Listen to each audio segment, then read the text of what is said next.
नमस्कार दोस्तों, मेरे चैनल में आपका स्वागत है। देखिए, मैं आज आयु संबंधित प्रश्न लेके आया हूँ जो सारे एग्जामों में पूछे जाने वाला सवाल है। और ये मैं ऐसी ट्रिक लेकर आया हूँ जिससे आप कभी छोड़ के एग्ज़ाम हाल से नहीं आएंगे। चलिए मैं क्वेश्चन देखिए। वर्तमान में ए और बी की आयु का अनुपात 5:7 है और 8 वर्ष बाद यह अनुपात 7:9 हो जाता है, तो ए और बी की वर्तमान आयु बताइए। ऑप्शन आपके सामने देखिए। सबसे पहले क्या करते हैं, वर्तमान में हमारा दिया है, वर्तमान में कितना दिया है, 5:7 दिया है। तो इसको क्या करते हैं, अब सेकंड 8 वर्ष बाद जो हमारा कितना हो जाता है, 7:9। तो सबसे पहले 8 वर्ष बाद पहले इन दोनों का अंतर देखते हैं। चलिए देखते हैं, इनका भी अंतर आया 2, इसका भी अंतर 2 है। तो 2 का अंतर जो यहाँ से चेक कर लेंगे, यहाँ से बराबर कितना है, 2 बराबर कितने वर्ष का दिया है, 2 बराबर 8 वर्ष का अंतर है। तो यहाँ पे 1 का मान आ गया 4 वर्ष। कितना आएगा, 1 का मान 4 वर्ष आ गया। तो आपसे पूछ क्या रहा है, ए और बी की आयु का वर्तमान आयु का अनुपात।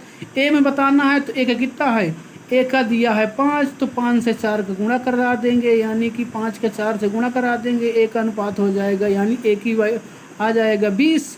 और इसमें करा देंगे, कितना आ जाएगा, इसका आ जाएगा 7 चौक 28, यानी इसमें 7 से गुणा करा देंगे तो 7 चौक 28। तो हमारा ऑप्शन कौन, 20 और 28, यानी ऑप्शन नंबर पहला हमारा इसमें सही हो जाएगा। ये ध्यान देना है कि इन दोनों का हमेशा अंतर सेम होना चाहिए, तभी ये फॉलो करेगी। देखिए, अब चलिए क्वेश्चन अगले तरह चलते हैं।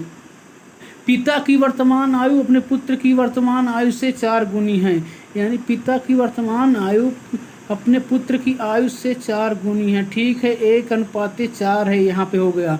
यदि 5 वर्ष बाद पिता की आयु पुत्र की आयु से 7 गुना थी, 5 वर्ष बाद पिता की आयु पुत्र की आयु से 7 गुना थी, यानी ये 5 वर्ष बाद नहीं, सॉरी, ये 5 वर्ष पहले की बात कर रहा है। कितना, 5 वर्ष पहले की बात कर रहा है। कितना, 5 वर्ष पहले 1:, कितना हो जाती है, 1:, यानी 7 गुना हो जाती है। तो 7, यानी ये पिता की है, ये मान लीजिए पिता की, ये पुत्र की। ठीक, ये पिता ये पुत्र की। यहाँ इन दोनों का पहले डिफरेंस देखते हैं। दोनों को डिफरेंस कितने का है, 6 का। तो यहाँ पे देखिए अंतर दोनों तो 6 का बन नहीं रहा है, यहाँ भी अंतर 6 का नहीं है, यहाँ पे अंतर है 3 का। तो इस अंतर से इधर मल्टीप्लाई करा देंगे। चलिए कराते हैं, 3 1 जा 3, और इसको कराएंगे कितना हो जाएगा, और इस अंतर को जो इधर करा लेंगे, इधर इसका अंतर किधर करा लेंगे, इधर। अब दोनों का अंतर देखिए क्या हो गया, दोनों का अंतर हो गया सेम, दोनों में 3 3 का अंतर आ रहा है, दोनों में 3 3 का अंतर। यहाँ पे जो 3 बराबर कितने वर्ष है, 3 बराबर 5 वर्ष दे रहा है। तो आपको बताना क्या है, पिता की वर्तमान आयु बताना है। तो पिता की वर्तमान आयु आपने माना कितना था, ये। अब इसको आप छोड़ दीजिए, अब यहाँ पे आपको इसको लेना है, तो यानी 21 है। 21 यानी 1 जो बराबर हो जाएगा 5/3, तो यहाँ 5/3 से इसमें गुणा करा दीजिए, कितना हो जाएगा, 7 5 35। तो यानी उसकी पिता की वर्तमान आयु आ गई कितने, 35 वर्ष पिता की वर्तमान आयु गई। तो हमारा आंसर और ऑप्शन कौन नंबर, ऑप्शन नंबर सही हो जाएगा